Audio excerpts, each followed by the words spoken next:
Hello everyone, my name is El Parnaso and in today's video I'm gonna show you me coming back to the Elfnote deck. So don't forget to leave a like, subscribe and share the channel with your people so we can grow.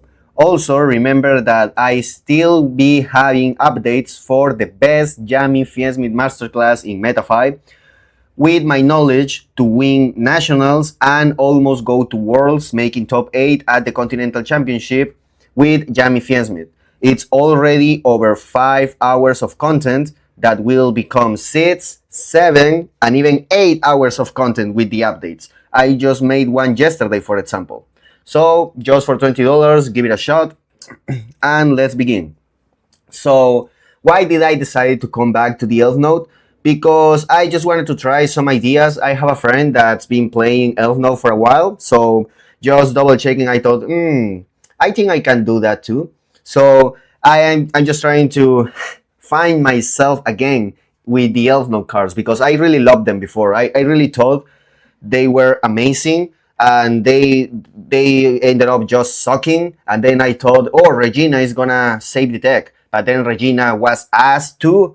And then I thought, oh, but maybe Elfnote Jumpray will save the deck. And then Elfnote Jumpray ended up being a shit ass low life card. So I wasn't thinking about touching the deck again, but you know, why not at this point? So let's see what we can do. Because I am coming back for the deck, I wanted to test first the Elfnote Fiensmith version to see how much can actually handle the deck.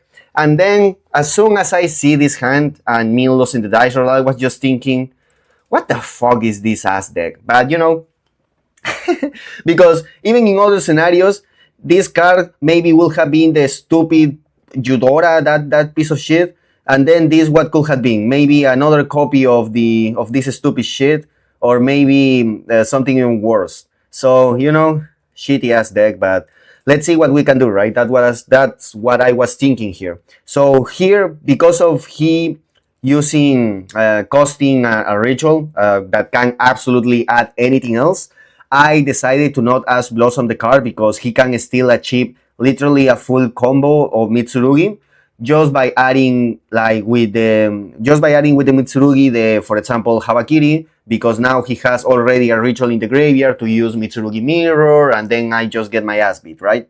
So I just decided to hold my hand traps and try to see a better choke point to try to play. That is also why I didn't ash any of these two. I'm pretty sure I didn't. Let me just see. Yeah, because both of them are perfectly replaceable, right? If I just negate one, the other is adding Habakiri, and it's the same shit. So I'm just trying to see what I can do. He is going to summon from the hand, so I can even Ash Blossom that because he had the two shitters. So now he's going to get all his shit. He's going to get the prayers. He's going to recover the ritual. And here, just because I don't want him to do or to attempt more shit, because I don't know the other cards in his hand, I was just thinking that he may want to do something else, right? So just to be sure, I decided to draw, because at this point I don't even know if he's just I'm pretty sure he's a pure Mitsurugi here because of the two Murakumos, but I decided not to risk it. Probably if this was a pure deck, my Ash Blossom wasn't going to do shit anyways, so I just decided to risk it and use the draw. And to make sure that it was going to resolve, I discard the Lacrima. This is very important because now I can, whenever I achieve Engraver can send back the Lacrima if I need it. This is not mandatory, right? But I rather have this Lacrima at this point in the graveyard, so Engraver can cycle it back and then try to summon it again, than having two different normal summons in my hand, right? The Lacrima and the Elfnote. So here he's going for this guy, the Dynamondo. He's setting the impulse, he's setting the prayers, and now I'm getting the best draw of all time because I draw the Ghost Bell. So now the Ghost Bell can check the Dynamondo and the Ash can check the prayers. So technically I don't have anything to worry about, right? So here I started with the track because usually when people start with the track, like just because it's the play that I can do, right? It's not that I can do anything else. And here my opponent is deciding to save the Ash Blossom that he has, and I think that is going to, let me see what is that it's going to do. Like he impulsed me. Okay, he didn't use the Ash because he would rather wait for that Lurie and, you know, save it. So here I don't have an engraver in the gravy, so I'm just kind of fucked right here. I decided to pass because, and here I was just thinking, god damn it, if these two cards were yummy monsters, I would have been in a so much better situation than this shitty ass deck, but it is what it is.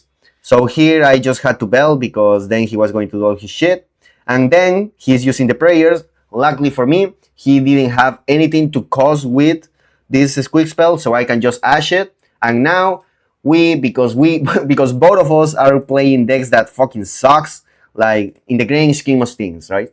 The Mitsurugi and the Elfnote Fiendsmith.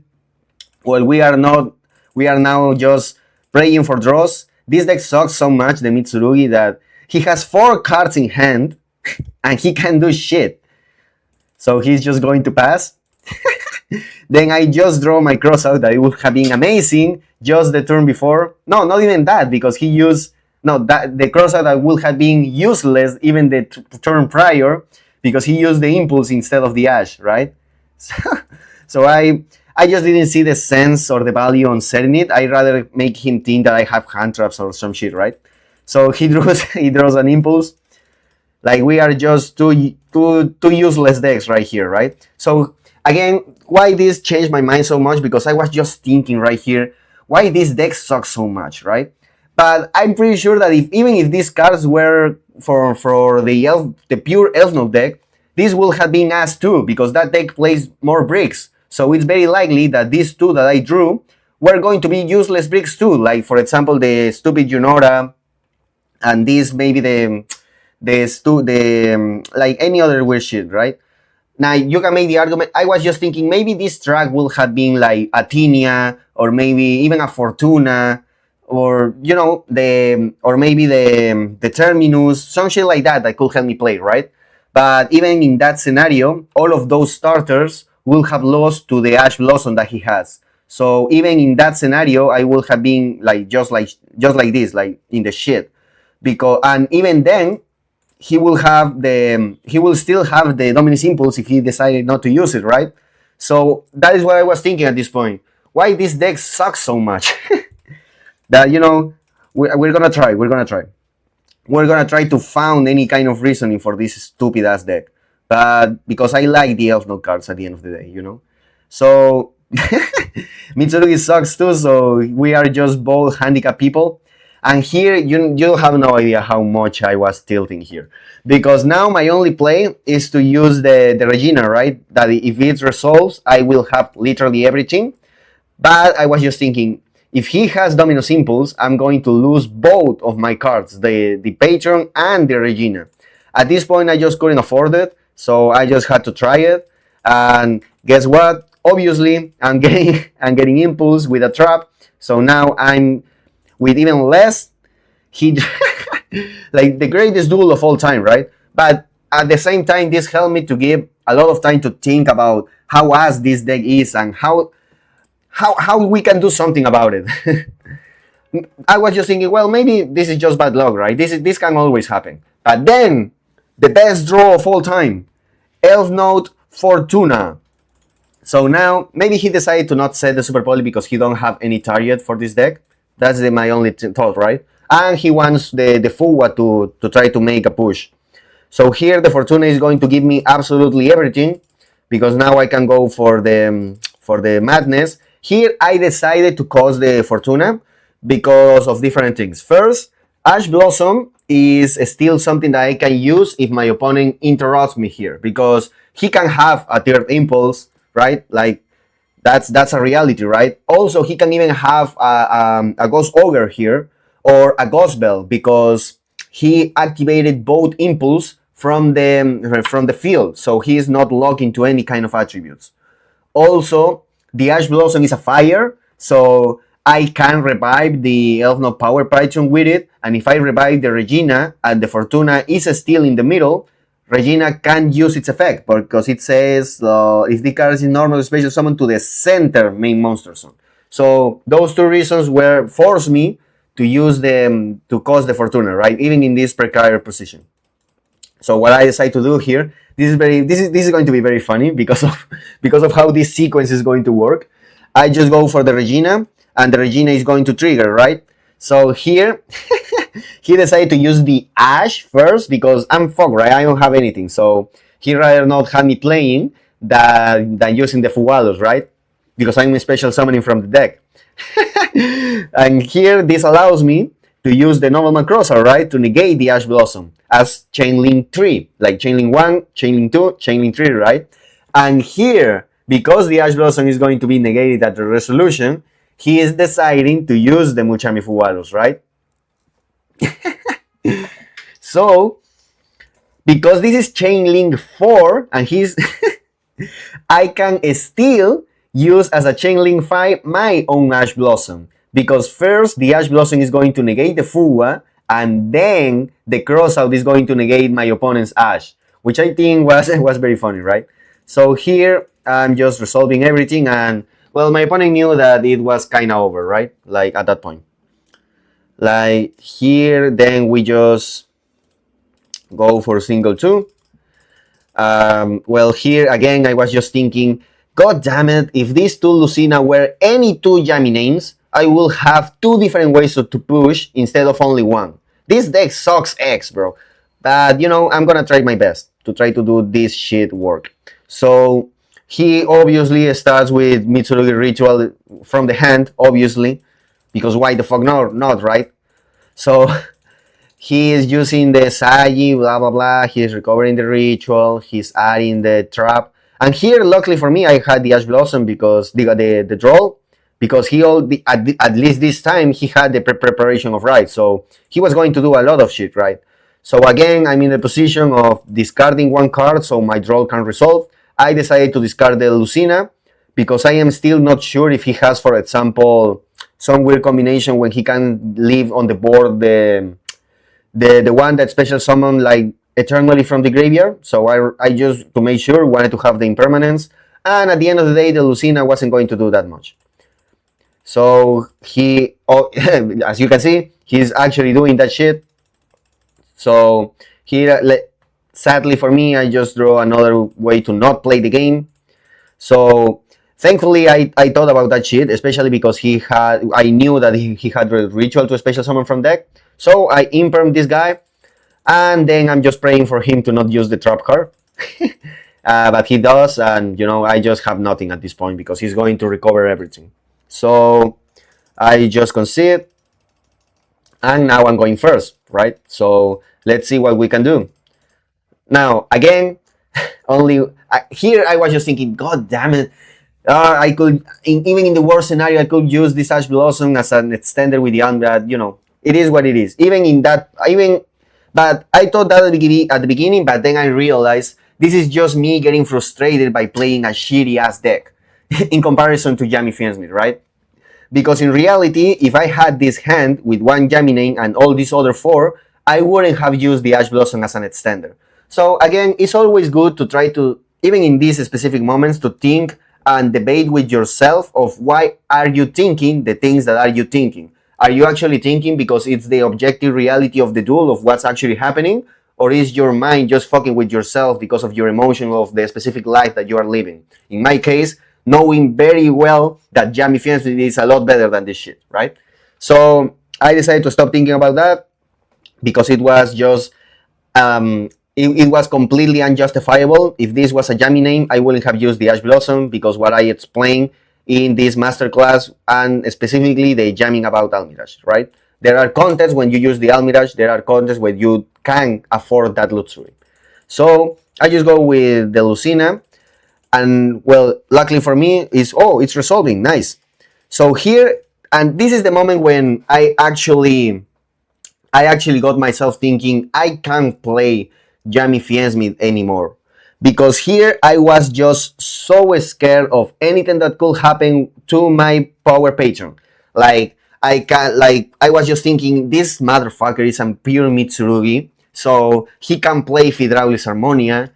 Without the Hydraulis Harmonia, he can still play Ghost Ogre. And if he has any of those two, and I use the Elfnote Power Patron effect here, I'm losing everything. I don't have any follow-up. I don't have any engine going because the Lucina do absolutely nothing in the middle.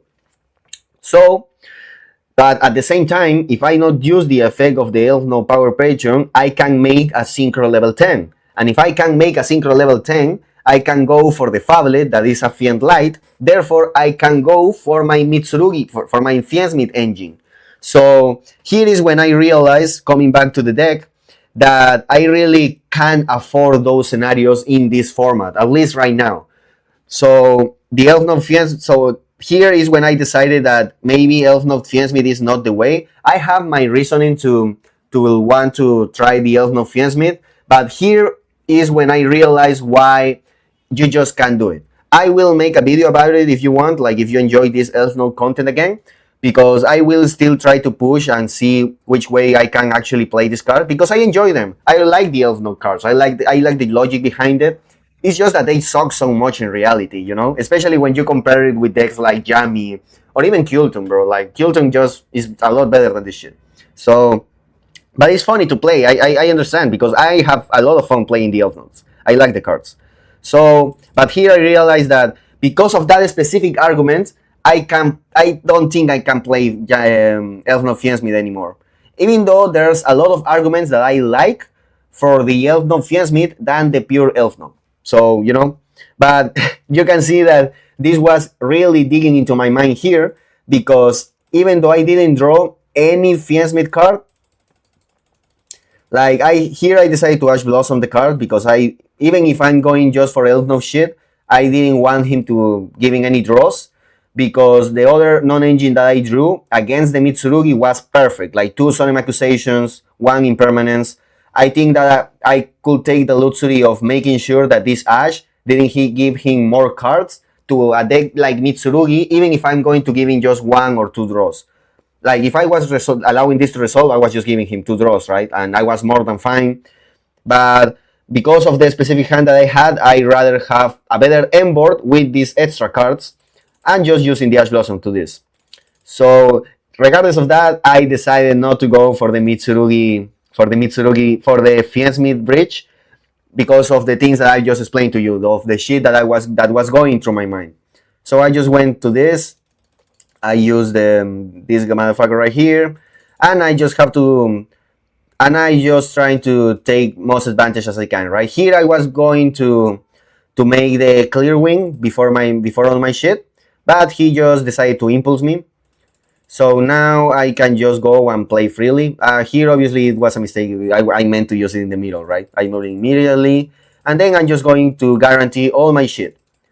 So I'm going for the Tinia will get the Regina will get the Fortuna will get the Rhapsody will tribute the Regina. I use the Fortuna because the Regina can come back to my hand. So I guarantee even more follow-up and more cards to try to play. Here, you can make the argument to make the Elfnote the Synchro 10 Elfnote, but first of all, that card is the shits. Like, one of the worst frauds I have ever seen in my life. That god damn it! But I was thinking that card against Mitsurugi is useless, right? Like, what I'm actually doing, I'm just special summoning back the Tinia, because Lucina is useless against the deck. They don't care about any bouncing of these ones right here. And the motherfucker rituals are higher than level 6. So Lucina can't even bounce those assholes. And Fortuna bouncing is also useless, right? So at that point, what Synchro level 10 you're going to summon that is useless against this deck? The Junpei is definitely not useful. And you can try to go for the Fablet, but what's the Fablet going to do against this deck that you want so much in comparison to this? The Dragster. I think the Dragster is a better way to try to push, because the Esterlitzia still guarantees you the Tinia. The Tinia was the only actual disruption that the Junpei was going to give you. So at that point, I'd rather use the Esterlitzia to get that disruption that the Junpei was supposed to get me, and then the Dragster will guarantee that I'm winning the duel, because I have just too many negations at this point, right? the Rhapsody, the ones in my hand, and the Dragster.